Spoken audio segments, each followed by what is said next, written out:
This week on the bonus round, legendary game director David Jaffe, senior reporter for Polygon Michael McWhirter, and from the newest, latest, best, Jeff Cannata join the show to discuss the future of video game publishing.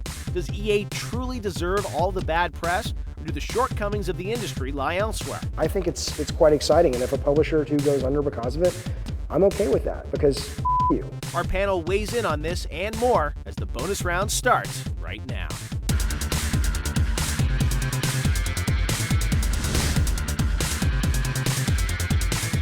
Hey, we're back here on the bonus round with David Jaffe, Michael McWhirter, and Jeff Cannata. This week, we're going to talk about the performance so far of the industry in 2013. There have been a lot of big games that have come out so far this year. We've seen BioShock, we've seen Tomb Raider, we've seen Gears of War, we've seen God of War Ascension. Lots more to come with games like Last of Us.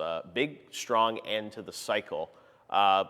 But Michael, there's a lot of talk we saw even with Tomb Raider where there was talk about how it had disappointing sales of 3 million units according to Square. We see EA named the worst company in America. How is the industry doing right now, do you think, at the end of this cycle? Because there have been some amazing, BioShock's an incredible game, but it still seems that there's this perception that games aren't selling and the industry's not doing well. Well, I don't think it's just perception. Some of the numbers bear that out. That sales of a lot of these titles are slipping, and some of that may just be franchise fatigue. We've seen a lot of games come out like Gears of War Judgment and God of War Ascension, where a lot of people were like, "Oh man, you're making another one of these," and there's Batman: Arkham Origins, and those are still good games, but they're obviously worked on by second-tier teams. No offense.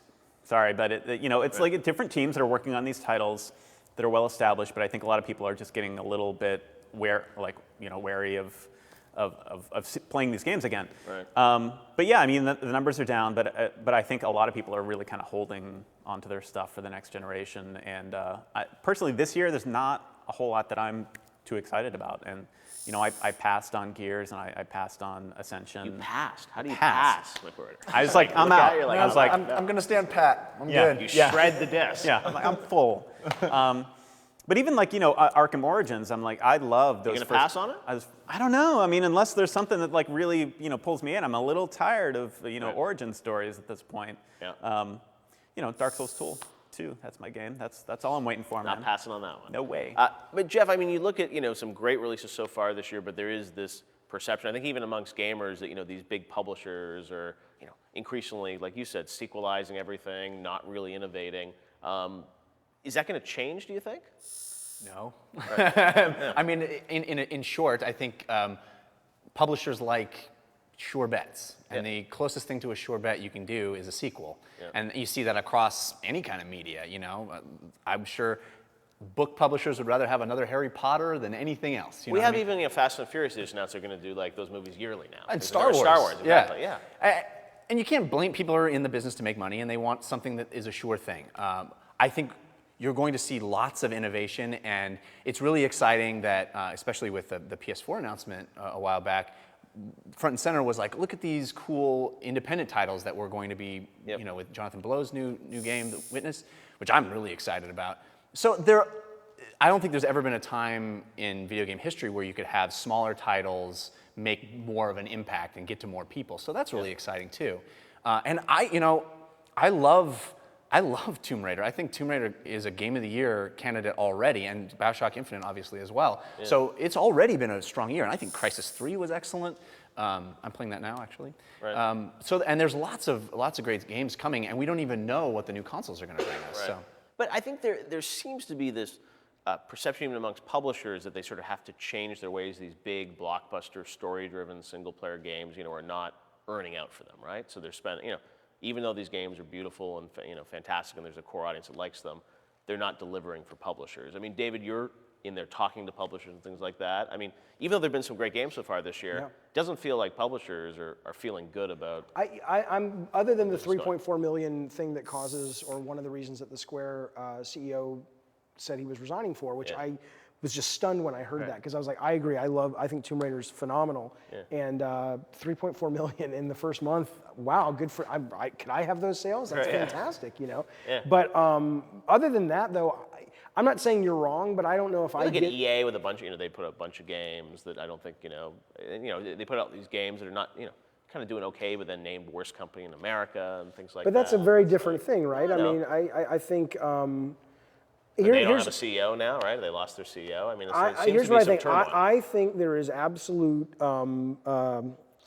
disruption. Is too cliche a word and overused a word, and probably not the right word. It's too strong of a word. But there's something there about what the indie scene has done, not necessarily directly to the publishers, but between that and sort of iPads to expectations from gamers. And I think it's actually incredibly healthy because it's I get lucky because it's like, for me, I've always been more about gameplay than graphics. And so for me, I've always been like, the most immersive game in the world has nothing to do with the graphics. It has everything to do with, are you engaged in the interactivity? Right. And so I think gamers are starting to see that, hey, I can get as good, if not better, an experience where they've, put their focus onto what I'm actually doing as a game player, and they're reaping the rewards. And a lot of these folks who are doing, putting it into production value is very important, but you can only kind of go to that well so many times, and there's only so many games per year that people are willing to pony up that $60 for.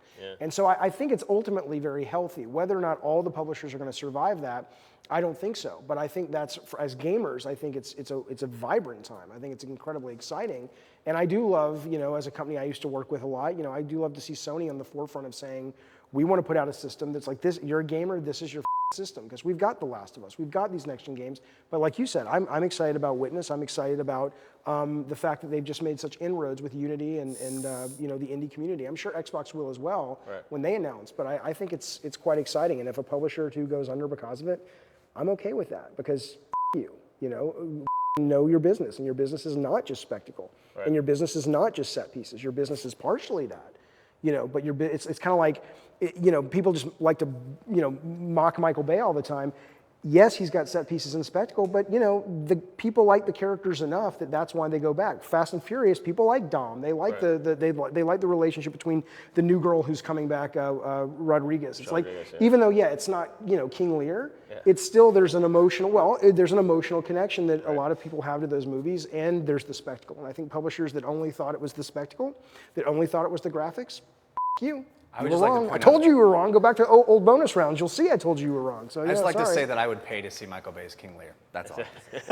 Blow you wins and crack your cheeks would be like nothing you've ever seen. All right, guys, hold that thought. We're going to be right back.